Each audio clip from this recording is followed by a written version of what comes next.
Welcome, wonderful people of the internet. This is the Lazy Piece of Shit podcast. Here, we like to talk about all the awkward and uncomfortable things you might be thinking but are too embarrassed to say.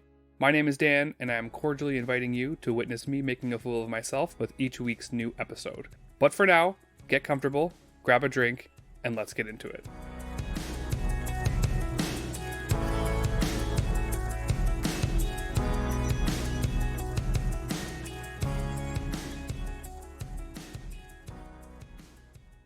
Welcome back to the Lazy Piece of Shit podcast.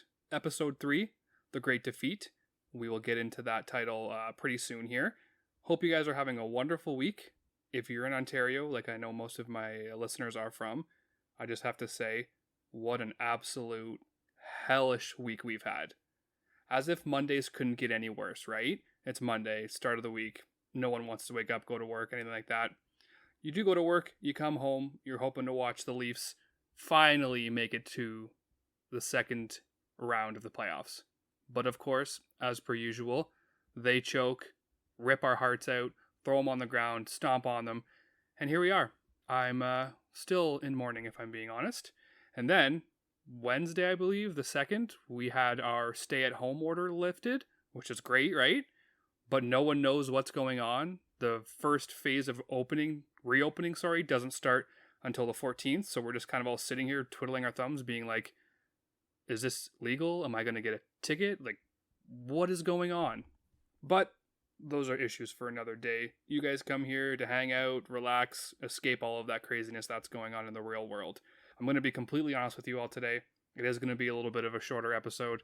As I said, I don't like to admit it, but the Leafs loss has definitely affected me a little bit more than I would like to. It's scrappy. We're going to talk about that after, fitness update and all that kind of stuff, sports in general. So stay tuned for that. As you probably noticed, I did not do a weekly beverage shout out this week. To be completely honest with you, I don't feel like I deserve a drink after that performance on Monday by the Leafs. Doesn't mean that you guys can't partake in a nice, cold, crisp alcoholic beverage while you're listening. But for myself, as I said, I'm still in mourning, so I'm not going to have a drink today. Absolutely heartbreaking. But enough of the sad, soppy stuff that I keep banging on about. Let's get into today's episode. So, I had a couple of random thoughts that I'm going to kind of, share with you guys because that's what you're here for, right? So, for me, I had a very movie-centric week, if you will. It's probably why I was so lazy and failed miserably on my fitness goals, but we'll get into that in a second, right? So, I ended up watching that new Zack Snyder, Army of the Dead movie on Netflix. Have to say, it's definitely not going to win any Oscars, but very entertaining. Great Zack Snyder movie. Lots of slow-mo and awesome zombie killing scenes. Pretty predictable, but it did kind of have a new take on zombies, hierarchy, that kind of stuff. So if you're into zombie movies, I would definitely recommend giving it a watch. There are a couple jumpy, scary scenes there, obviously, within a zombie movie. So if you are scared of that stuff, then maybe, prepare yourself for those opportunities that do arise. But other than that, if you're just looking for a movie to shut your brain off, enjoy some snacks, watch a bunch of people shoot and kill zombies, then this is definitely your film. Big fan of Dawn of the Dead. I think me personally, that was my first introduction into the zombie world, which is kind of sad because there are some great movies that came out before that. But for me, Dawn of the Dead's definitely one of the best zombie movies of all time, and I'm excited to see what Zack Snyder does because there were some hidden Easter eggs that you can go and look for after you've watched the movies to tie it back to a couple of the other movies that he's made recently. Not only that, this week, me and the roommates, well, more or less the roommates started watching and I joined in, but we went on a Jurassic Park binge, and honestly, I forgot how amazing Jurassic Park was, especially the first one. I don't think anything or anyone can ever touch the first Jurassic Park. Keep in mind, it came out in 1993. 1993. And it still holds up today. Looks fantastic. Steven Spielberg absolutely knocked it out of the park with that. The second one we watched, The Lost World, didn't mind it too much. A little far-fetched if you ask me. But again, fantastic movie. Jurassic Park 3? Odd. Very odd. Worked. I didn't like it as much as the roommates did, but hey, I'm a sucker for the original, and it always being best. It is terrifying, honestly. Like, we're watching, especially the first one with those raptors in the kitchen and stuff. I remember being a kid and just like, why would I have a fear of dinosaurs? They've been extinct for millions of years. But after watching Jurassic Park, yikes! Like you're checking corners to make sure raptors aren't there trying to hunt and kill you. So I do have to give credit to Spielberg for making an absolute banger of a movie. And then we started on the new ones, Jurassic World, the first one there. I mean, you'd think after Jurassic Park and what happened there, you'd be smart enough not to even worry about making another park, but of course not. Humans were stupid. Plus, we need to make some more money off of this Jurassic Park kind of series. So, not terrible. Chris Pratt, Bryce Dallas Howard, decent, not gonna lie. Not near as good as the first one, but it's definitely up there. We are gonna watch The Fallen Kingdom sometime this week. Not one of my favorite movies, if I'm being completely honest with you, but we have to finish it up. And then there is a new third one coming out, who knows when, with everything going on. But all the original cast are back, and I'm not going to lie to you, I am very excited for it. I was the kid growing up, I wanted to be a paleontologist. I could barely say the word, but I remember having all these dinosaur books, and it was just the best time of my life. My parents got me this birthday gift once, my parents, my grandparents, somebody. It was called I Dig Dinosaurs, and it pretty much was just like a block of sand, and you had all the paleontologist tools, archaeologist tools to dig out a certain bone. And I remember it being just the most amazing time of my life. Probably absolutely ruined the den where I was doing it, because all this, like, it wasn't like regular sand, it was like chunks of sand, and when you hit it, it would go flying everywhere. So I'm pretty sure my parents absolutely hated this present. But for me, at the end, when I got my, I think it was a T-Rex skull, it was legendary. So if you have any friends, family, youngins, maybe not too young, obviously, who haven't had the privilege of watching at least the first Jurassic Park, schedule yourself a movie night sometime within the next week to a month. Get the popcorn, get the snacks, and definitely sit down and really enjoy it. Because honestly, even if you're a little bit older and you haven't watched Jurassic Park in a while, I promise you, you are going to be entertained. And that being said, with kind of us opening into into phase one of reopening with Ontario, we don't really know when movie theaters are going to reopen, but when they do, honestly, get out and see some movies. I know it's expensive. I know, if you have a family, it definitely gets up there in price.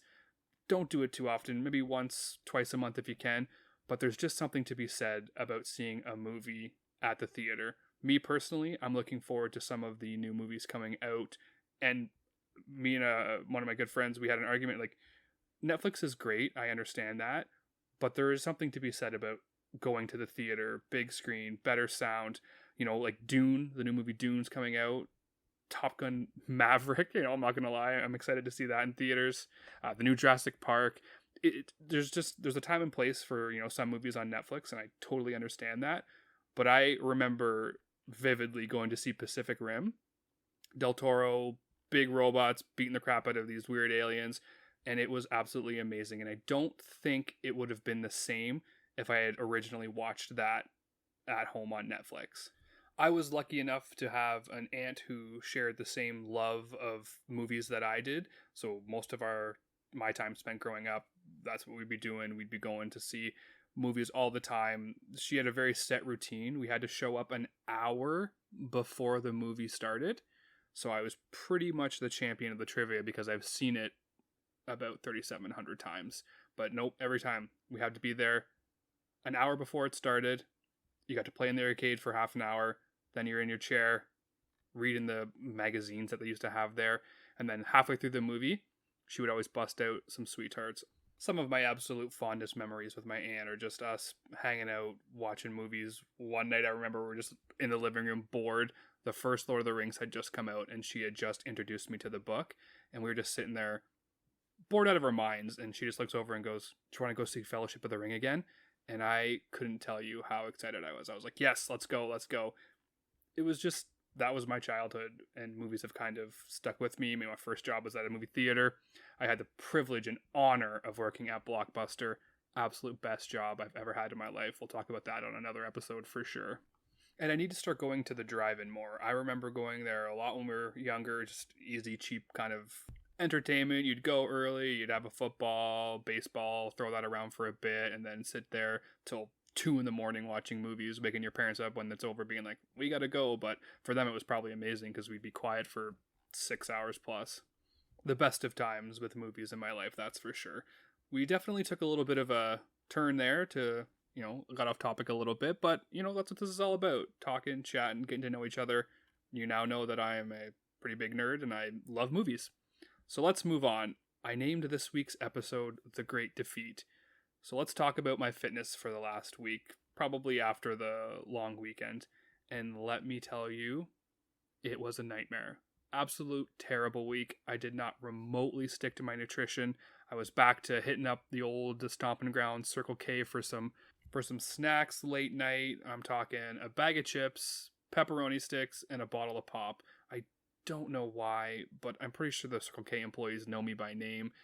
It's just a thing, and it needs to stop. And I get into these habits where, just one night, and that one night turns into a week. So I did kind of get back on track Wednesday-ish of this week that just passed. But again, definitely threw the week off.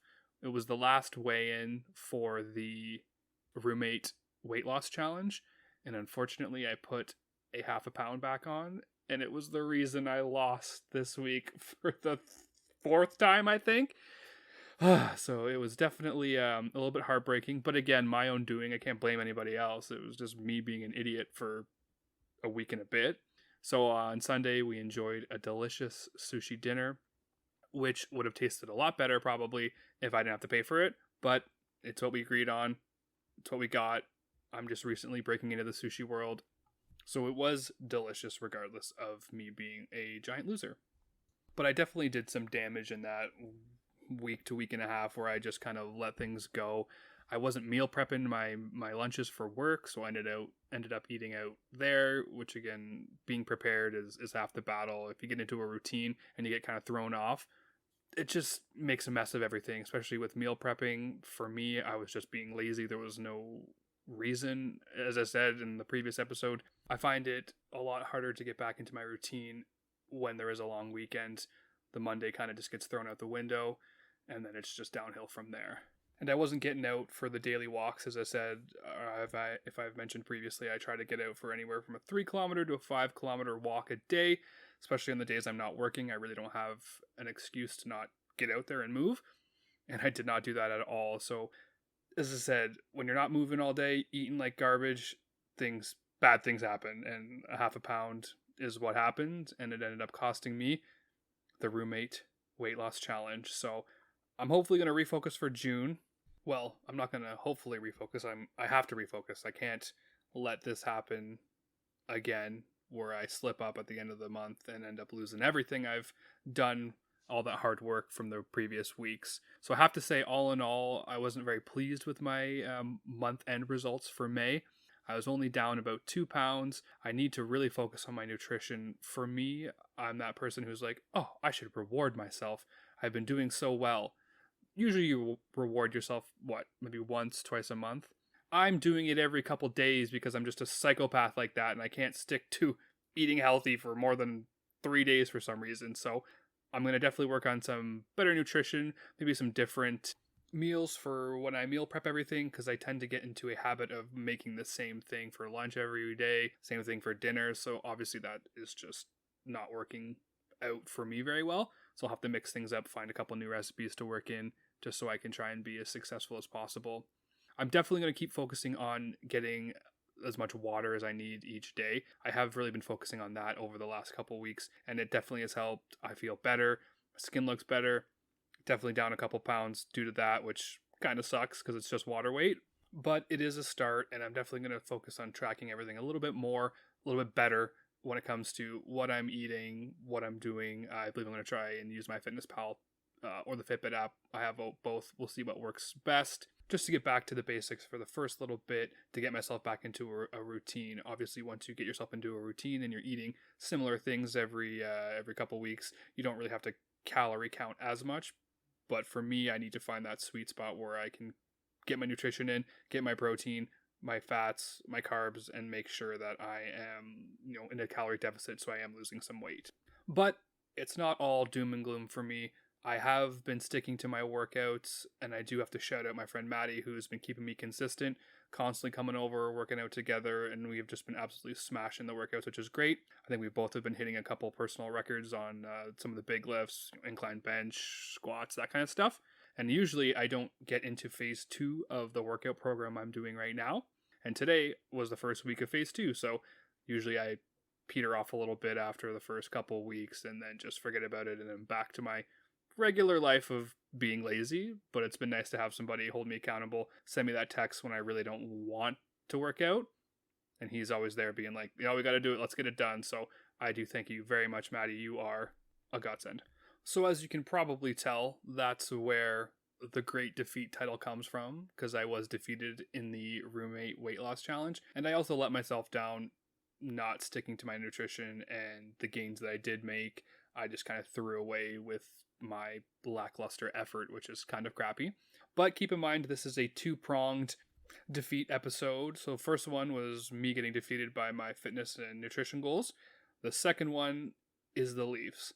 Now, I wasn't going to talk about it, but then I was thinking about it, chatted with a couple friends, chatted with Maddie, and I just had some very real feelings about the Leafs losing in Game 7 again. And I was thinking to myself, like, am I crazy? Like, do normal people feel like this? Like, I just felt extremely let down, so disappointed, and I was just sad.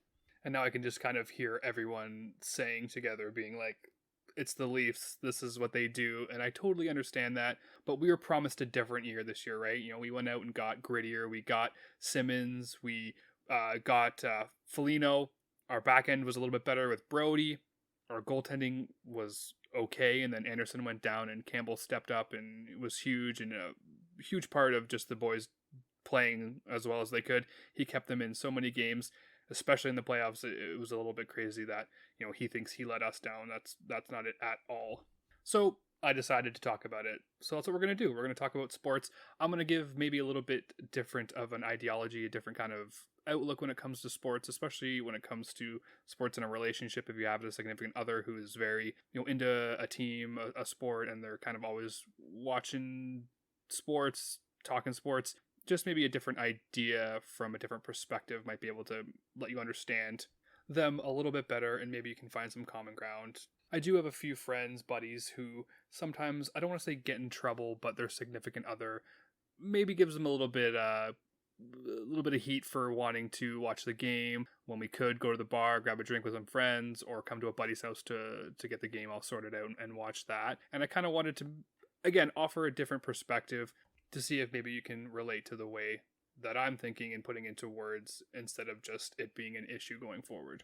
So for myself, I've been raised a Leaf fan. I'm definitely a diehard Leafs fan. I remember the good old, days, Sundin, Caberlet, McCabe, Tucker, Shane Corson. My first favorite player was Felix the Cat, Felix Potvin. And I played hockey when I was younger. It wasn't very good, but I did enjoy it. Definitely wish I put a little bit more effort into playing back then, seeing potentially if it could go anywhere. Probably not. As a couple of my old friends know, I was on the AAA team, so, watch out there. But for real, most of my favorite and fondest memories of my grandpa are sitting down in the basement on Saturday nights, watching the game with him. Definitely watching the game with my dad all the time. That was something we definitely did growing up. I didn't really get too into sports in my teens. I was just doing other things, school, hanging out with friends, and I never really had an opportunity to kind of really dive into hockey and sports in general. And I very vividly remember when I kind of started really getting into hockey, especially growing up. I didn't really have a lot of those quote unquote masculine qualities that most people associate with being a guy. I wasn't really too keen on being out in the garage, working with my hands. I wasn't very interested in, dirt bikes, four-wheelers. Wasn't too keen on making, bike jumps, scooter jumps back then. Anything like that. I just found something very odd in not being able to control the whole situation, especially after you fly off a ramp. I've seen my brother do some crazy stuff, and I'm just like, you're absolutely mental, my dude. I was more interested in, playing video games, going to the movies. For a long time of my teen years, I spent a lot of time and money painting these little Warhammer figurines. So, I mean, how I'm still single, I have no idea, but I'm still available, ladies. And then pairing that with going to a relatively smaller high school, I believe like our graduating class only had like 70, 80 people, and most of them were ladies, females. I tend to have a lot more girlfriends than I do guy friends. You know, I'm lucky now that I have a decent group of guy friends that I can always, you know, rely on, that kind of stuff. But for most of my life, I did spend a lot more time hanging out with the ladies, if you will. So when I finally decided to head off to university, I remember it was pretty clearly that I got my residence where I was going to be staying in res, and I ended up in the all guys res at Laurier, and I just remember being so not just distraught, but so anxious in the fact that I don't know what I'm going to have in common with any of these guys. And there was 15 guys on a floor. I just felt like I was going to be very out of place, and it really, really bothered me. So that's when I remember kind of diving back into sports, definitely getting back into hockey, not just the Leafs, hockey in general. And I definitely was happy that I did that, because for the first couple weeks when I was at university, that was what everyone did, you know, Tuesdays, Thursdays, Saturdays especially. We'd all kind of go to the common room, throw the TV on, and it was just a nice little bit of an icebreaker. But then I did realize after a couple weeks there that most of us are, you know, raging alcoholics, and we'd be going out to the bar almost every night of the week, and we'd consistently lock ourselves out of the building. So, I mean, there was definitely a lot that we had in common. But I'm happy for those first couple weeks. I did have all of that wealth of knowledge that I've kind of got together over the last couple months of hockey, especially what my dad and my grandpa taught me growing up. It never really goes anywhere. You always remember that. So I was truly thankful for that. And I started wearing a baseball hat more often. So, you know, definitely checking off all of the super masculine qualities for sure. But hanging out with them and the guys on my floor, I had a passion for hockey. It was one of my biggest hobbies that I loved. But I also picked up, you know, really enjoying baseball. I do watch football. I don't know a ton about it, but I can get by. And then when the NHL was locked out a couple years back, me and my dad got really into curling. So I definitely still will watch curling if it's on, along with tennis. I think those are the two sports that kind of get a bad rap for kind of being not as exciting. But let me tell you, those athletes are unreal. So why am I telling you all this? Well, let me tell you. I think that sometimes when people say, oh, it's just a game, or there's always next year, I don't think, it's just, we just say that because you think it's the right thing to say. But for me, and I'm sure for a lot of other people, the Leafs, hockey in general, some of the longest relationships I've had my whole life. I'm 6-7 years old is when I started liking the Leafs and really following them.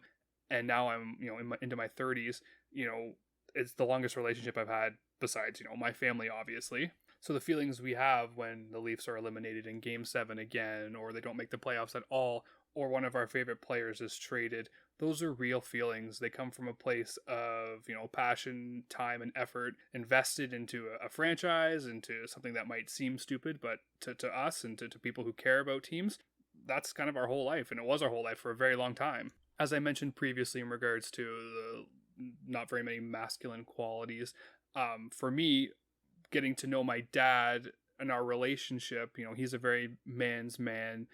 He can always fix almost anything. He's always out in the garage, doesn't really say much, but he always makes sure, your oil's topped up and your tires have enough air and that kind of stuff. That's how he lets you know that he cares and he loves you. And my brother is very similar in that sense. So they have a great bond. They're so close. They're always out there in the garage doing all sorts of crazy stuff, and just the things they can, deconstruct and rebuild, and it still works is crazy. So I always felt like I didn't really have a lot in common with, my dad and with my brother, and there's nothing wrong with that. My dad always tried to get involved with the things I liked, watching movies. He'd always fall asleep, but, it's the effort that counts. And it was very hard for him to get involved when I was playing computer games, when he probably had absolutely no idea what was going on. But he did try, and that was the most important thing. But over the years, hockey, and especially the Leafs, is what has brought us closer than ever. And I am truly and so thankful for that. So now we just, before we wouldn't really text too often, but now almost every game we're sending texts back and forth. Something big in the league happens, he'll let me know or I'll let him know. Usually me before him because he has a real job. And my mom definitely gets involved, and she cares too, and she knows enough about hockey. So it's just kind of a whole family affair that we have now when it comes to the Leafs and watching games, and we're all constantly texting back and forth. And it's some of the happiest times of my life, getting texts from my dad talking about the game, and even from my mom too, of course. So that's more or less the family aspect when it comes to sports that I'm trying to draw from. And then also when it comes to the friend aspect, for me, as I said, I didn't have a whole lot of guy friends. One of the guys at work, he recommended that I jump into a fantasy hockey league with him. I've never really thought about that before, but I had a decent knowledge of hockey, so I thought I could do okay. So I was like, yeah, for sure, let's do it. So been in there for a couple years. I won last year, or the year before the COVID lockdown, all that kind of stuff. So that was truly one of the highlights of my life, because then I'm like, yes, I'm a man. Look, I have this trophy that says I won fantasy hockey. But also more importantly is we have become friends over the couple of years. We did an Ottawa trip a couple of years back where we went to watch the Leafs play Ottawa. We were there for the weekend. Absolute blast. Too much trouble, way too much drinking. But it's just nice to have that group of people who have become your friends over the years. You do celebrate all of their achievements, and if they're going through a rough time, you're definitely there to support them with whatever they need.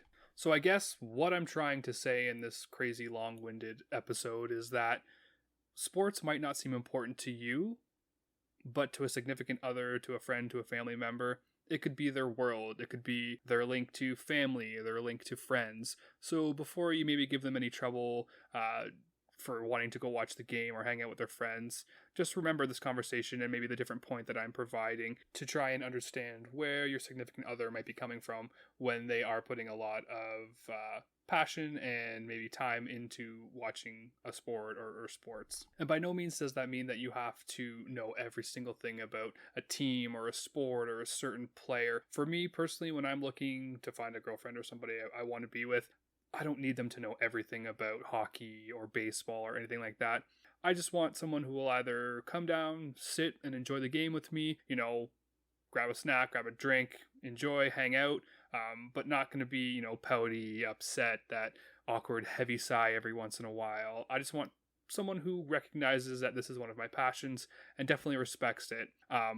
Would be great if they don't mind going to a game every once in a while. Probably the Blue Jays, considering you have to sell your firstborn child to try and get Leafs tickets. Or if you really have absolutely no desire to sit there and waste your time watching a game or investing like that, that's okay too. But let them enjoy the game. You do your own thing, so you can, make plans with other friends, read, crush some Netflix, if you have schoolwork, anything like that. Just let them enjoy the game and not have you there kind of knowing that you might be a little upset or anything like that. Regardless of what option you go with, hanging out or kind of keeping your distance, at the end of the day, I think people who care about sports and sports teams, all we want is we want to be allowed to express our emotions in regards to the sport or the team.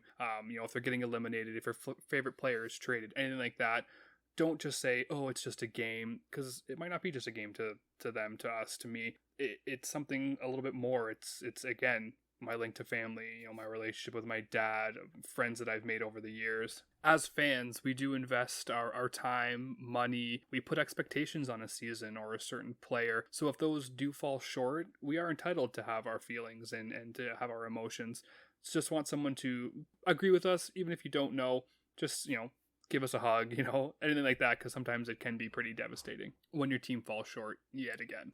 Now, keep in mind, fellas especially, this kind of, I guess, communication goes both ways. So, for instance, if you have a significant other who is into The Bachelor or The Bachelorette or Bachelor in Paradise or any of those other crazy shows that are on TV now, make sure you are listening to them. You're respecting their emotions. You're not saying, oh, well, it's just a TV show. It's a two-way street, right? You want to make sure that if you don't want to sit there and kind of enjoy the show with them, you leave them alone, do your own thing. And again, just make sure you're respecting their emotions and their feelings, because at the end of the day, it goes both ways. They are passionate about that. You're passionate about sports. Communication is key. So as long as we're all communicating and telling each other how we feel, we should be good, right? I hope this kind of gives you an idea as the thought process behind what I'm trying to say, that it's not just sports for some people. It is always a little bit more. And as guys get older, we do have less and less to talk about. We can really only get so far with things like the weather, how our yard looks, what's new in life, and especially in a pandemic, that list gets short real quick. So for most guys and fans, sports is the key social factor that we have that allows us to talk for a couple hours, make new friends as we get older, and definitely keeps us in contact with friends and family who we may not be able to see or talk to as often. At the end of the day, being a sports fan is a hobby, it's a passion we have. We want to make sure that we enjoy it and share it with our significant other, and we just don't want to be making anybody upset with that, and we want you to understand that it is more than just a game for us. It is a part of our life, and we want to share that with you. Well, I hope that all made some sense, as I have been rambling for a little bit here, and I definitely did lie to you. I said that this was going to be a little bit shorter of a podcast this week, but definitely we're up there in the 30 minutes for sure. So I appreciate y'all hanging out and enjoying. I think next week we're going to have a little bit of a surprise on the show, so definitely tune in. If not, keep a lookout at the Lazy Piece of Shit Instagram page. Check us out on YouTube. I believe right now we are active on Spotify, Google Podcasts. I'm still waiting on Apple, but once I get a word from them, I will definitely let you all know. And as always, if you have any issues or questions, concerns, or you just want to reach out, send me a DM or shoot me an email at lazypieceofsh.t@gmail.com. Other than that, guys, thank you so much for hanging out again. Enjoy your weekend, relax, rest, because the work week will come creeping back up real quick. So stay safe, stay weird, and enjoy the rest of the time off.